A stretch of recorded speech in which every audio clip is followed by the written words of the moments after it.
Em nome do Pai, do Filho e do Espírito Santo. Amém. Queridos amados cristãos ortodoxos, celebramos há 10 dias, há uma semana atrás, a festa de Pentecostes.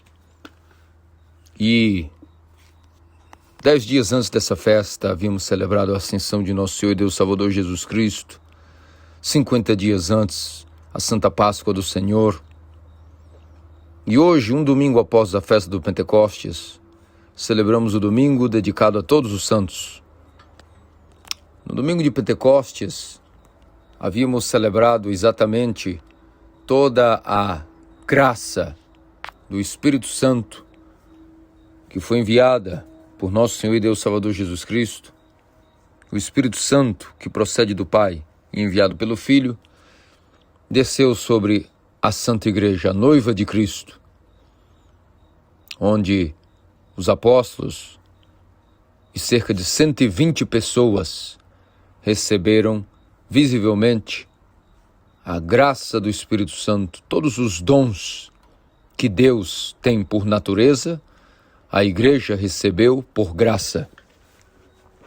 E não só aquelas 120 pessoas daquele então, mas geração após geração, todos aqueles que chegam na igreja ortodoxa continuam sendo encobertos por esta graça do Espírito Santo. Evidentemente, essas 120 pessoas proclamaram a Boa Nova através de dons que foram percebidos como clarividência, sabedoria, entendimento, falar em outras línguas, dom de cura, dom da profecia, dom da clarividência. Alguns ganharam até os dons de escutarem em suas línguas a pregação poderosa do Evangelho, ainda que outros falassem em línguas diferentes. Outros, sem estudo, também aprenderam o dom de falar línguas estrangeiras. E assim a igreja foi inebriada, encoberta completamente pelo dom do Espírito Santo.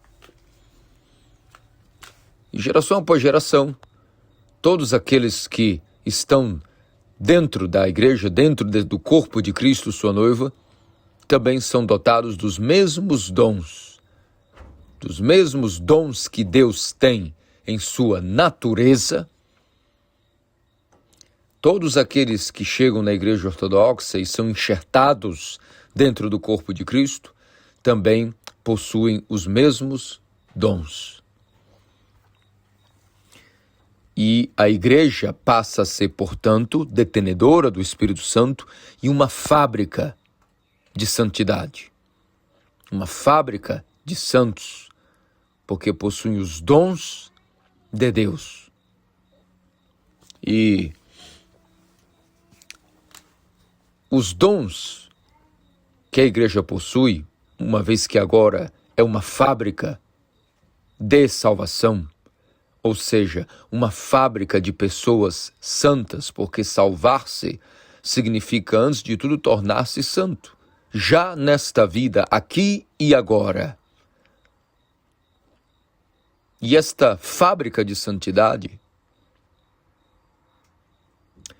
através do dom do Pentecostes, começou a fabricar em cada geração o resultado daquilo para o qual esta noiva, a igreja, o corpo de Cristo, foi designado após a descida do Espírito Santo na festa de Pentecostes. Qual o resultado de tudo isso? A fabricação de pessoas que estão completamente unidas com Deus. O resultado e o funcionamento de tudo isso, nossos santos padres nos explicam que é semelhante a tudo aquilo que ocorre na criação através da lei natural. Primeiramente, Deus criou a luz, o sol, depois criou o reino vegetal. E esse reino vegetal produz suas sementes, essas sementes germinam, brotam e produzem os seus frutos. produzem toda a camada e a capa vegetal, o chamado canopeu do mundo criado. Esse véu verde que encobre toda a natureza do mundo criado. Essa é a conexão direta com o Pentecostes.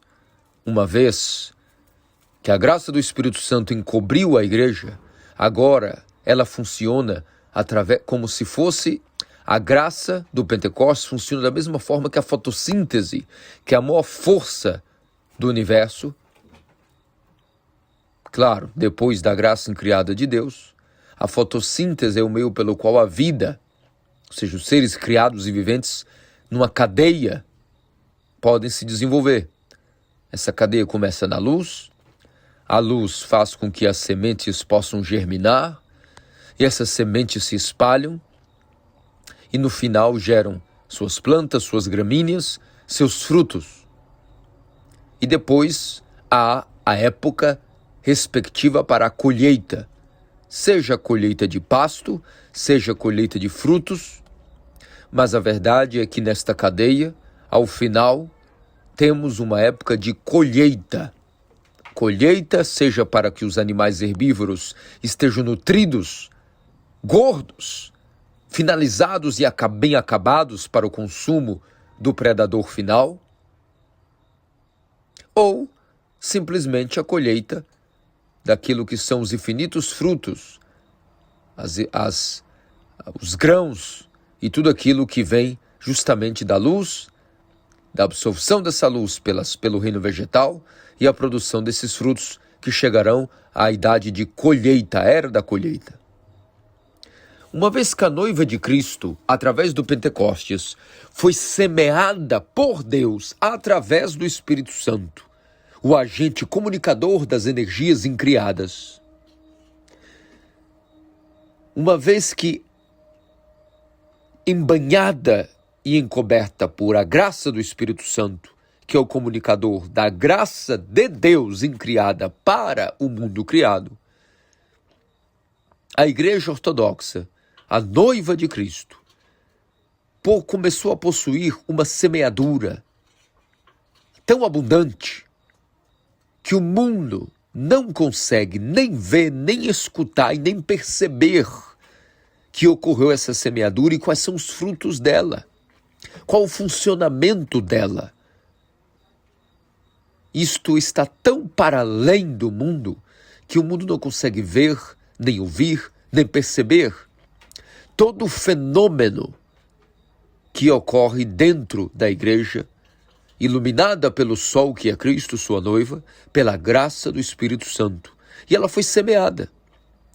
E passado-se o tempo necessário, esta igreja, essa fornalha de fábrica de santos, esta fábrica que produz pessoas completamente dotadas dos dons de Deus, começou a chegar na sua madurez, primeiramente na época dos apóstolos, e para todos sempre, produzindo o que a colheita chamar-se-á os santos.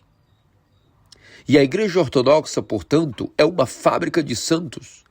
Todos aqueles que já nasceram em várias eras, com várias idades, de vários países, de várias nações, como aqueles que estão vivos e até mesmo aqueles que ainda nem nasceram.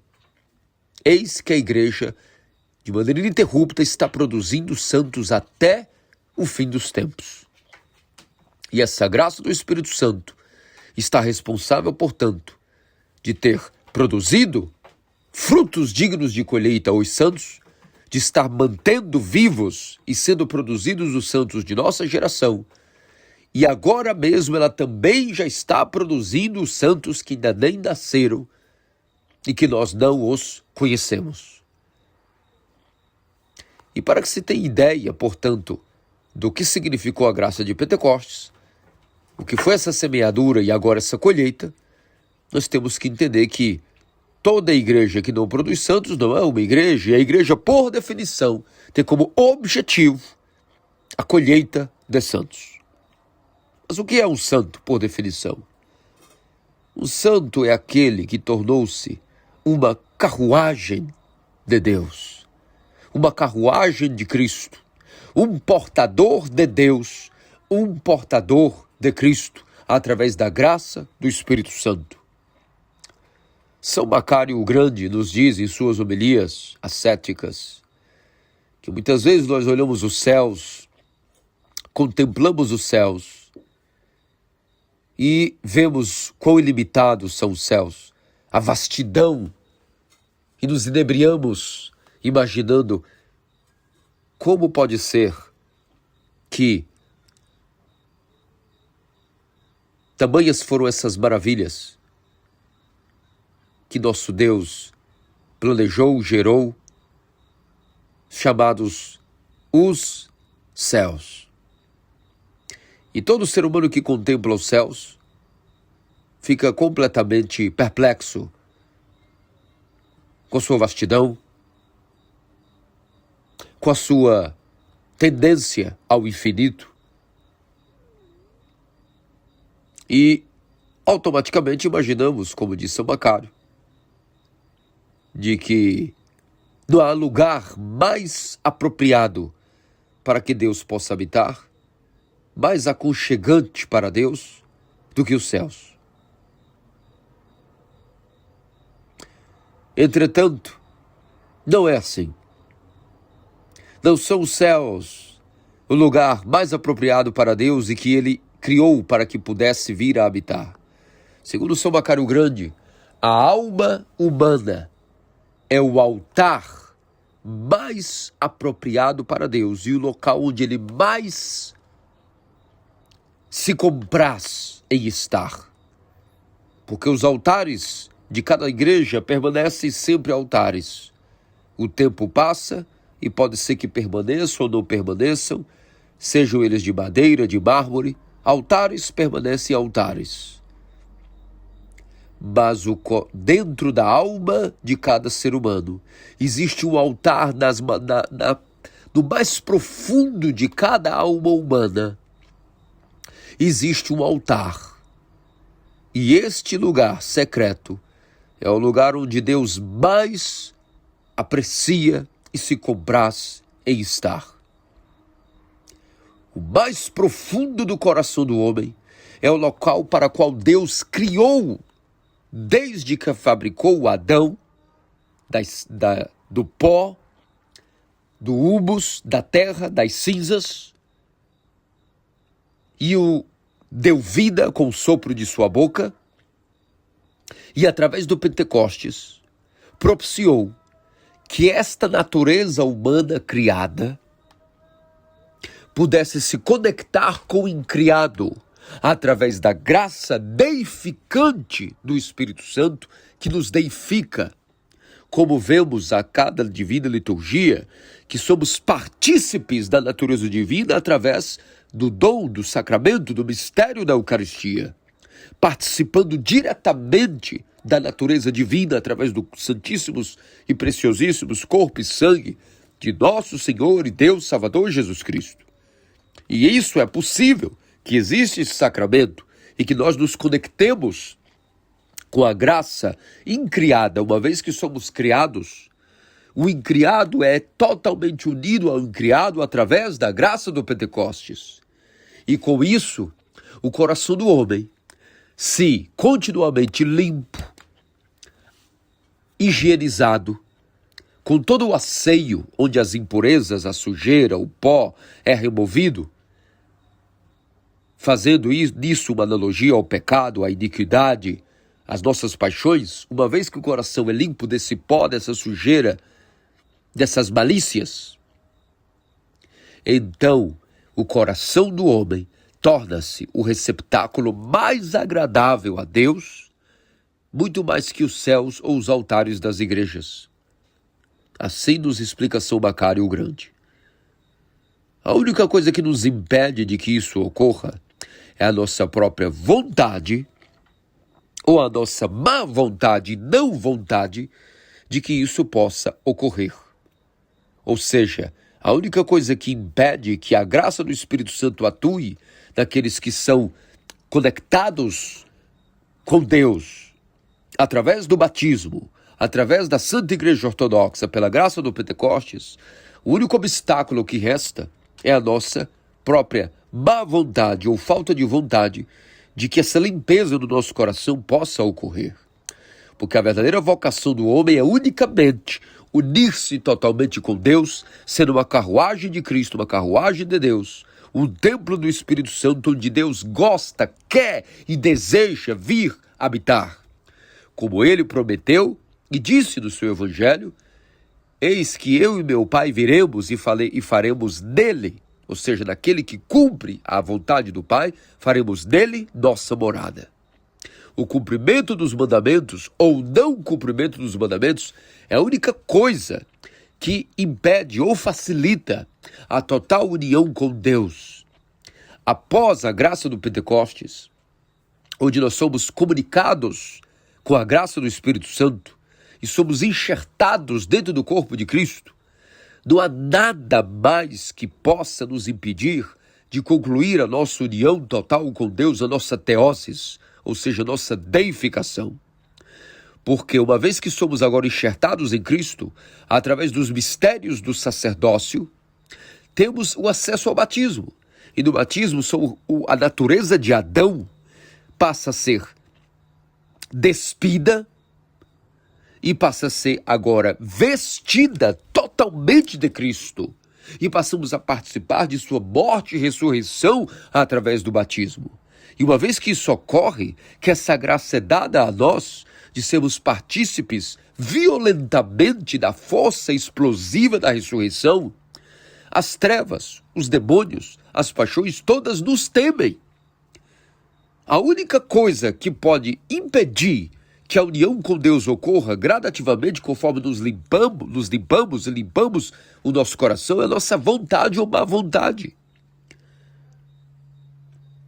Caso tenhamos o empenho e o esforço contínuo nos limpar, gradativamente a limpeza ocorre, mais e mais Deus vem correndo para habitar dentro do homem e fazer do seu coração o seu altar.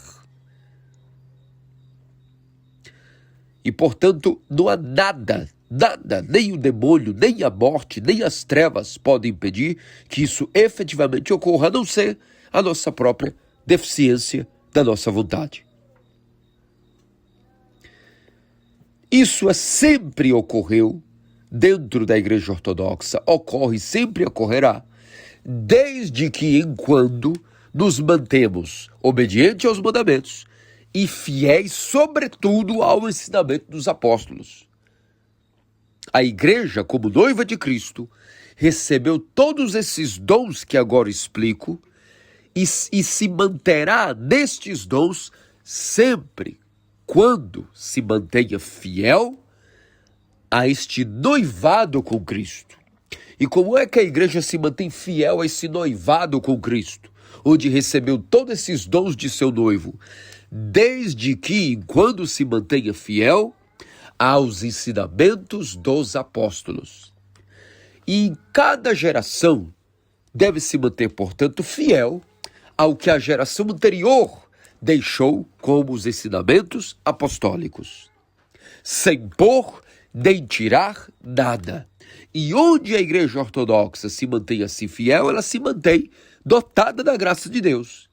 Mas onde bispos, pessoas ou localidades, ou até grupos inteiros, se desviaram do ensinamento correto do apostólico, todos esses dons foram imediatamente removidos.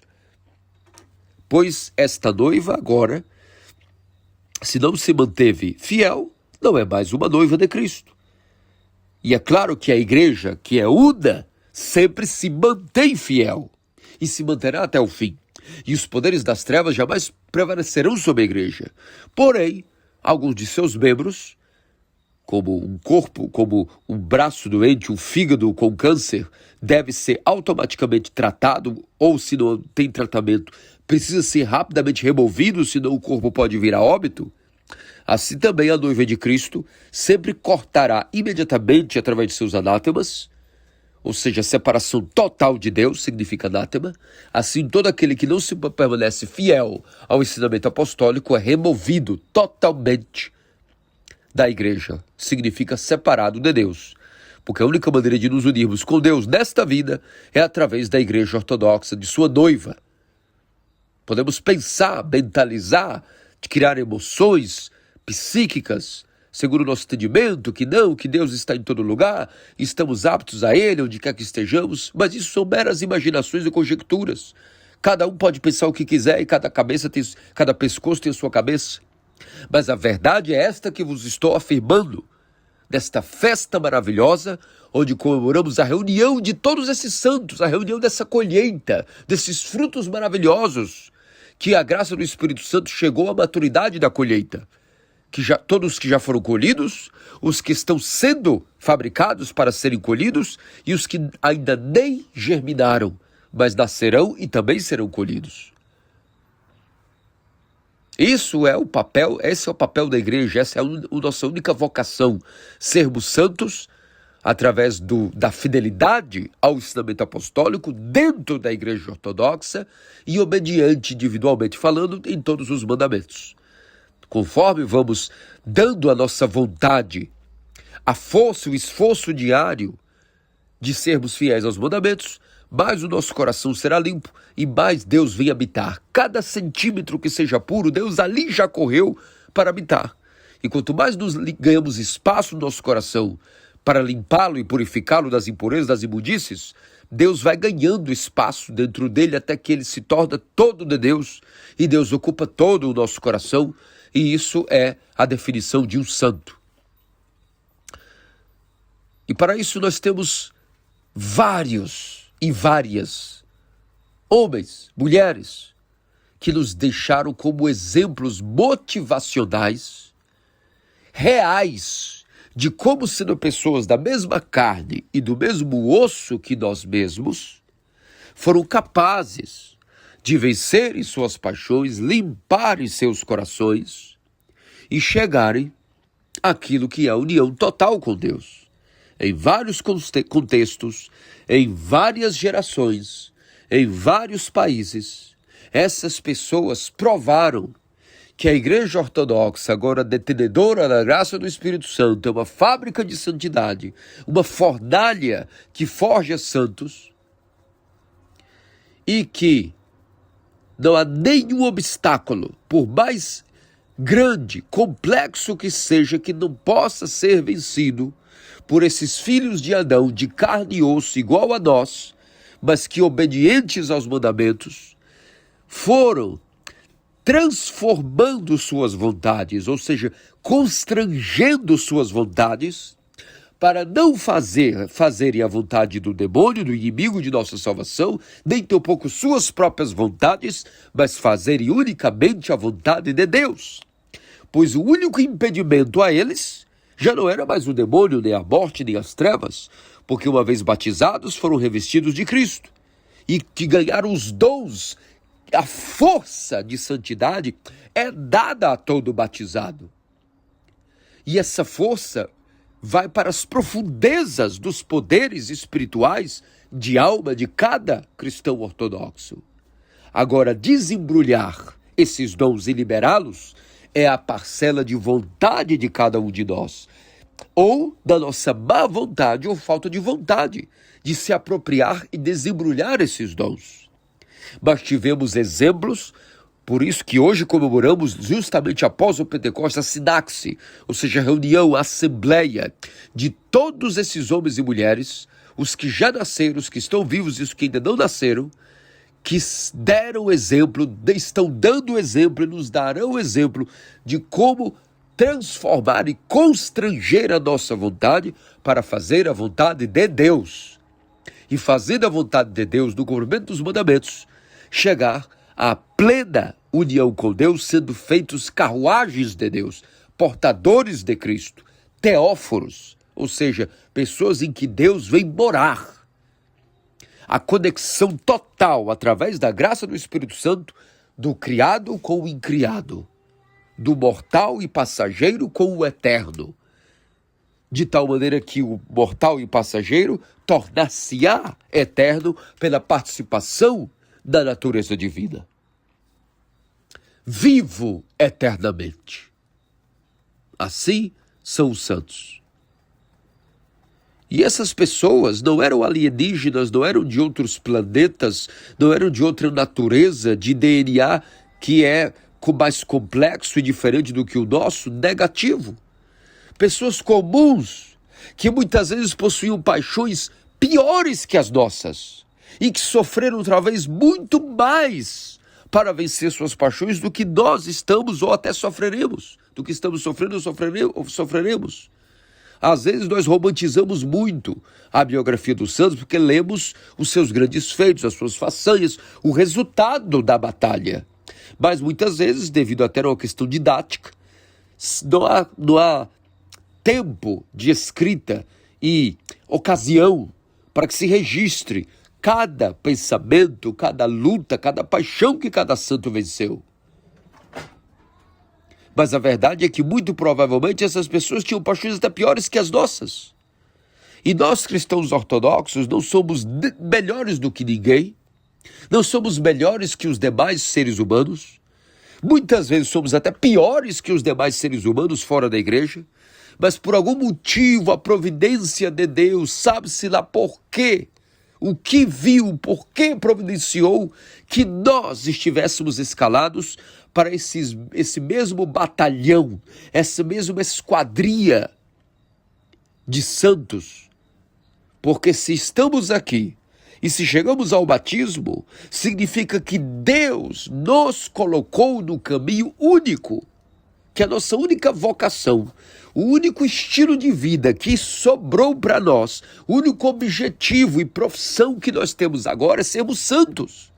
Se chegamos ao batismo porque Deus usou da graça do Espírito Santo por algum motivo que nós nunca saberemos até que estejamos talvez diante de sua santa face, mas Ele nos escolheu e providenciou que estivéssemos dentro da igreja, enxertados na noiva, partícipes desse noivado, desta aliança e com a obrigação, o objetivo fundamentado de sermos santos, completamente unidos com Deus, carruagens do Altíssimo, altares humanos, aquilo que foi feito do pó, do barro, uma vez batizado, foi habilitado a estar deificado, e portanto santificado, e portanto iluminado, e portanto preservado do pecado e imbuído de graça vivificante, para ser um trono de Deus.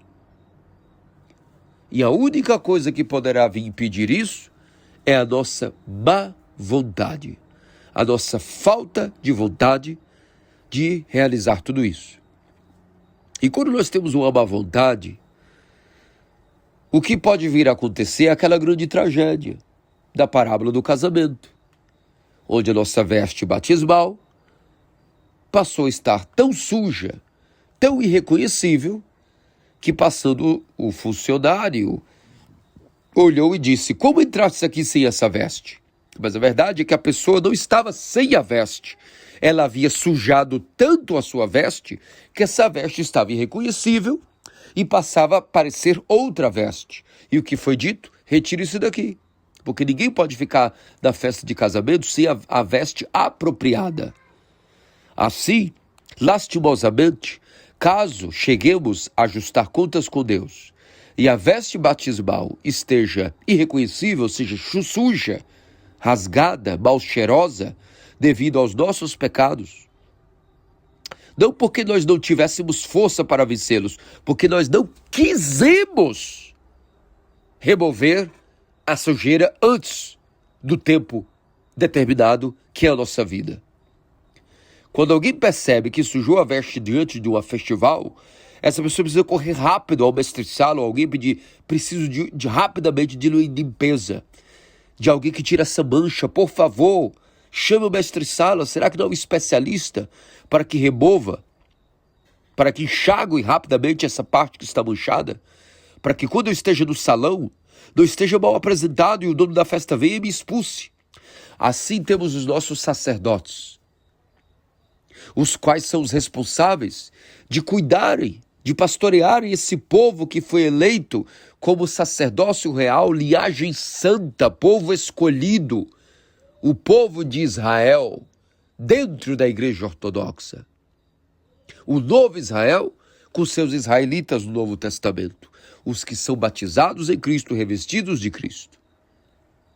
A única coisa que nos impedirá de que toda essa transformação ocorra, que sejamos iguais aos santos, não é que eles são diferentes, não é porque são de outra carne, de outro osso, de outro DNA, de outro planeta, que são alienígenas, negativo.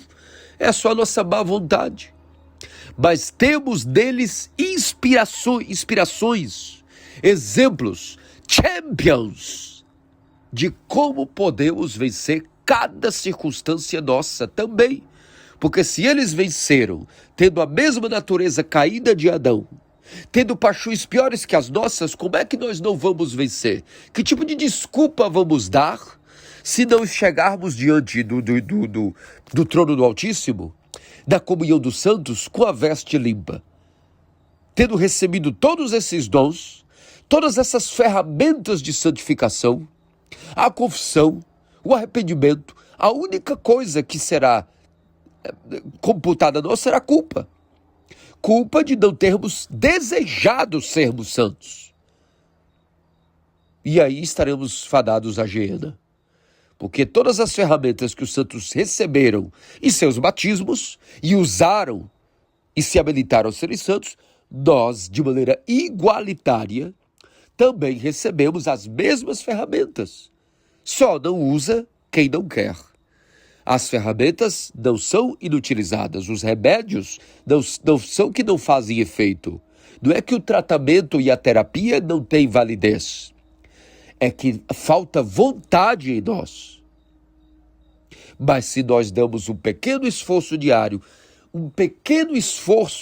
nós veremos que haverá câmbio, haverá transformação a médio e longo prazo em nós. Pouco esforço, desde que nós não abandonemos o esforço, a luta de resistir ao pecado e tentar lutar para avançar na santidade, nos corrigir diariamente no que podemos, na união com Deus, no cumprimento dos mandamentos. Caso não desistamos disso, caso nossa vontade não desista de lutar, nós veremos a transformação. Ela vai ocorrer. Talvez não hoje, não amanhã, mas vai ocorrer. E caso nós não vejamos nunca esses efeitos transformadores, lembremos-nos de que as transformações espirituais não são percebidas por nós em efetivo. O que nós temos de consolo e de certeza a nós é que se a nossa consciência está nos dizendo, eu estou me esforçando, mesmo que nós não estejamos vendo mudança e efeito, se a nossa consciência nos diz, eu estou me esforçando de verdade, saibamos que as transformações estão ocorrendo, mas é que nós não estamos percebendo, porque elas são veladas. As mudanças e os avanços espirituais não são perceptíveis ao senso humano, e ainda bem que é assim, que Deus nos vela as transformações e não nós cairíamos em vaidade, em orgulho e no enaltecimento do nosso ego. E isso nos tiraria a humildade. Então, saibamos que mesmo caso não vejamos nem mesmo a longo prazo nenhuma mudança, se a nossa consciência como o alarme nos diz, estou me esforçando, estou fazendo tudo o que posso para devagarinho, dia após dia, suando e sangrando, constranger a minha vontade, passa a ser o meu objetivo, em detrimento da vontade do meu Deus, e não do demônio, nem do meu temperamento, nem da minha vontade vaidosa, mas eu estou constrangendo, ou melhor, me esforçando para constranger a minha vontade, em função de fazer a vontade do meu Deus. Se essa é a programação mental que temos, e esforço real, diário, ainda que não percebamos os avanços, não devemos cair nesse desânimo de pensar, estou golpeando o ar, estou caminhando e saindo do nada para lugar nenhum, estou sem avanço, estou perdido. Não, negativo. Se a nossa consciência nos diz, veja, está se esforçando ou necessito me esforçar mais e por isso amanhã, começarei de novo. Se esse for o nosso esforço e a nossa vontade, certamente galgaremos as mesmas coroas, as mesmas recompensas de nossos maravilhosos santos inspiradores que se uniram com Deus, se tornaram portadores de Deus, que Deus estava completamente agradado e cheio de desejo de vir habitar neles os seus santos. Que disso nosso Senhor Deus Salvador Jesus Cristo faça-nos dignos pelas orações do Puríssimo, Meias Teotocos e sempre Virgem Maria e todos os santos. Amém.